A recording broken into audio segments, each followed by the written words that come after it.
പറയുന്ന കാര്യങ്ങളെല്ലാം അനുസരിക്കാറുണ്ടോ? എല്ലാരും അനുസരിക്കണം കേട്ടോ. ചിന്നനീരിയുടെ കഥ നിനക്കറിയാമോ? അറിയില്ലെങ്കിൽ ഞാൻ ആ കഥ പറയാം. പണ്ട് മഞ്ചാര പോലെ തീരത്തായി അമ്മയും ചിന്നനീരിയും താമസിച്ചിരുന്നു. നല്ല മഴയുണ്ട്. ഒരു ദിവസം രാവിലെ ചിന്നനീരി അമ്മയോട് പറഞ്ഞു, അമ്മേ, പുഴയിലക്കരയുണ്ട്, കൂട്ടുകാരോടൊപ്പം ഞാൻ കളിക്കാൻ പൊക്കോട്ടെ.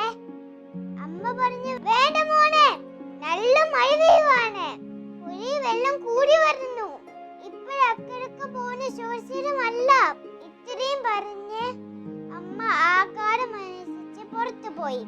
ഈ തക്കത്തന്നെ അമ്മ പറഞ്ഞൊരനുസരിക്കാതെ ചിന്നലിലി കൂട്ടുകാരോടൊപ്പം കളിക്കാൻ യാത്രയായി. സന്ധ്യയാവും വരെ അവൻ ഇങ്ങനെ നടന്നു. കളിയെല്ലാം കഴിഞ്ഞ് വീടിനകത്ത് എത്തിയപ്പോൾ ചിന്നലിലി ഞെട്ടിപ്പോയി. ശക്തിയായി മഴ പെയ്യപ്പോൾ പുഴ നിറഞ്ഞു വെള്ളം ഒഴുകുന്നു. അക്കരക്ക് പോവാൻ യാതൊരു വഴിയില്ല. അവൻ അവിടെ നിന്ന് കരഞ്ഞു, അമ്മേ അമ്മേ. ഇതേ സമയം സ്വന്തം കുഞ്ഞിനെ കാണാതെ വിഷമിച്ച് ആ അമ്മയും കരയുമായിരുന്നു. മോനെ മോനെ, എന്റെ പൊന്നു മോനെ, നീ ഇവിടെയാണ്.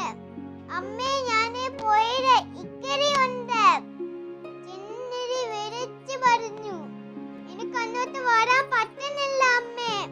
ഈ കാഴ്ചയെല്ലാം പുഴ അഴകിൽ നിന്ന ഒരു മത്തങ്ങ ചേട്ടൻ കാണുണ്ടായിരുന്നു. മത്തങ്ങ ചേട്ടൻ ചിന്നരിയോട് പറഞ്ഞു, ഇരുകൊട്ട കരിയുണ്ട, നീ എന്റെ പുറത്ത് കയറിക്കുള്ളൂ, ഞാൻ എന്നെ അക്കരെ എത്തിക്കാം. അങ്ങനെ മത്തങ്ങ ചേട്ടന്റെ പുറത്ത് കയറി ചിന്നരി അക്കരെ എത്തി.